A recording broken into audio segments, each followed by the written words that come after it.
Chers téléspectateurs, bonsoir. Nous sommes encore ensemble pour poursuivre ce que nous avons entamé la semaine dernière, c'est-à-dire comment gérer son entreprise en couple. Mais d'abord, je voudrais vraiment vous dire merci pour votre fidélité et pour vos encouragements. Oui, plusieurs parmi vous nous ont félicités pour le sujet et pour les différents conseils que vous obtenez donc à travers les vidéos que nous faisons. Aujourd'hui, nous allons poursuivre avec comment gérer ton entreprise. Après avoir parlé de travailler avec son épouse ou son époux est un grand défi, ok? Et que certains conjoints ne veulent même pas en entendre parler, ok? Comment réussir à prospérer en étant en couple? Comment équilibrer le jeu de rôle dans l'entreprise, ok? Et puis ainsi de suite.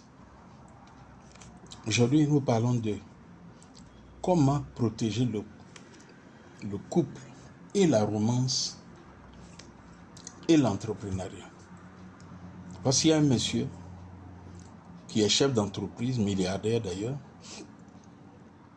au cours d'un séminaire de formation auquel nous avons participé. Il a dit que je ne voudrais pas que ma femme travaille avec moi. Je ne veux même pas qu'elle ait son bureau à côté du mien.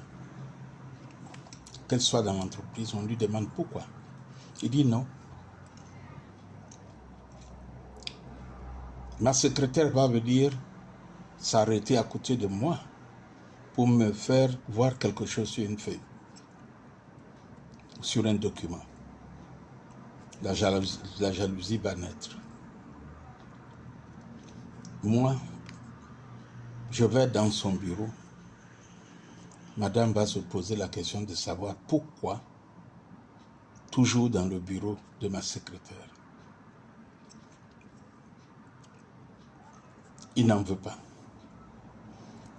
Et mieux, enfin pire, il achète des biens, des terrains. Il ne voudra pas que sa femme sache qu'il a ces biens. Ça pose effectivement le grand défi de gérer une entreprise en couple. Or, c'est important.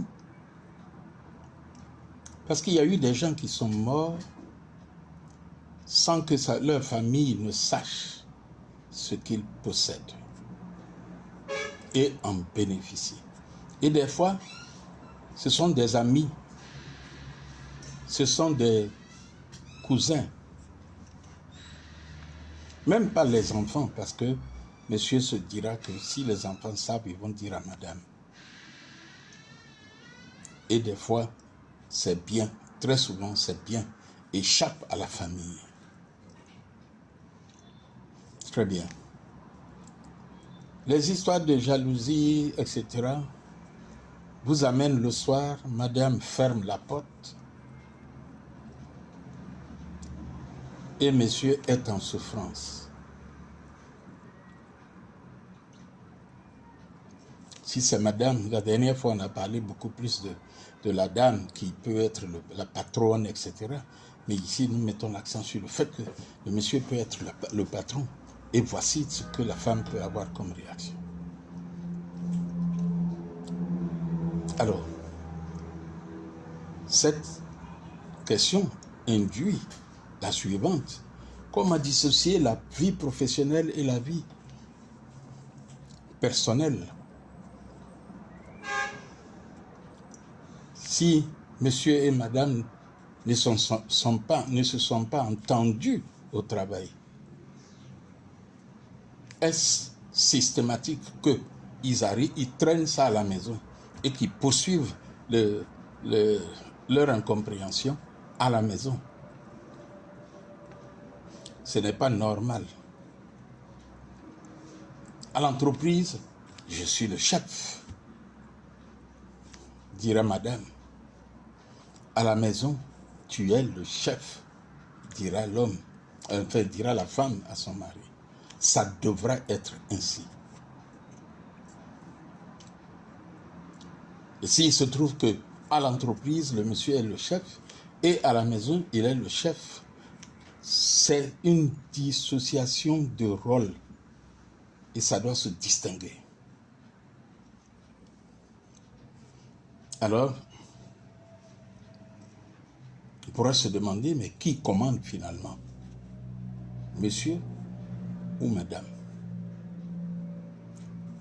Le chef d'entreprise ou le chef de famille? Qui commande? Qui a le dernier mot? Qui prend la décision finale?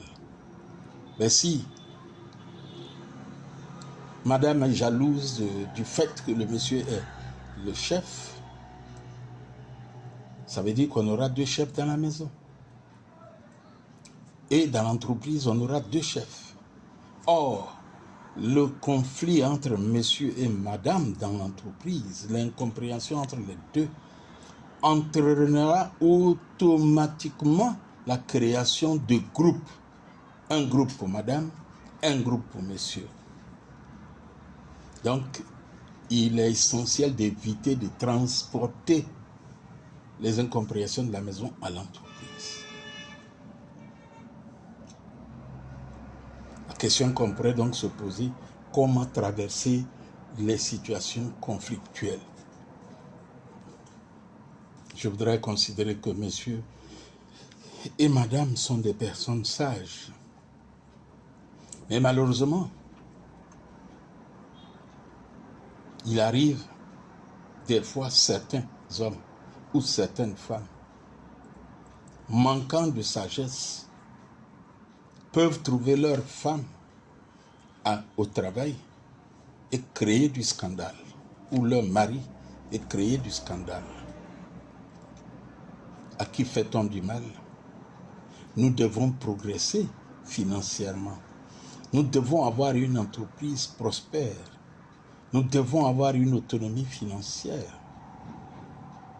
Et quand madame ne travaille même pas dans l'entreprise, si elle n'apporte pas des idées qui feront progresser l'entreprise, inévitablement, monsieur ira se référer à peut-être quelqu'un qui travaille avec lui ou qui est à l'extérieur et qui a une oreille attentive. Il faut donc construire l'unité. Un couple, selon la Bible, c'est une chair.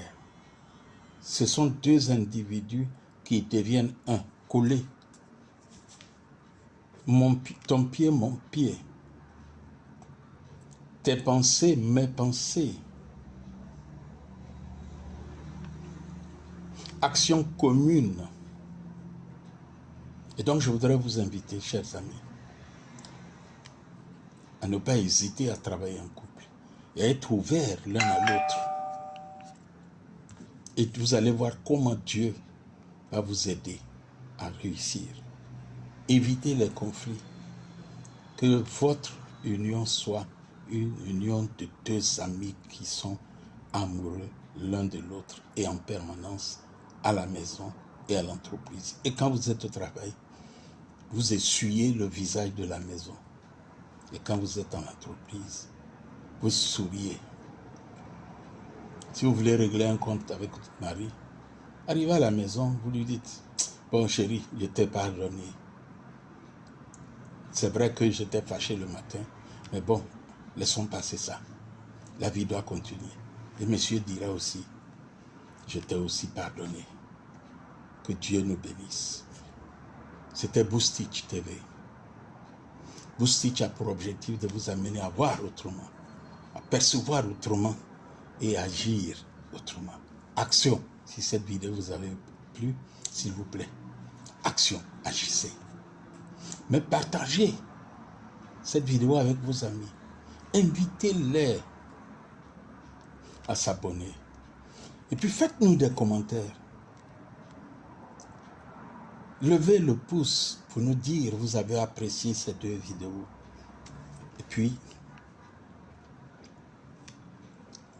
vous cliquez sur la cloche de notification pour que nous puissions nous retrouver à la prochaine vidéo. À bientôt. Bye bye.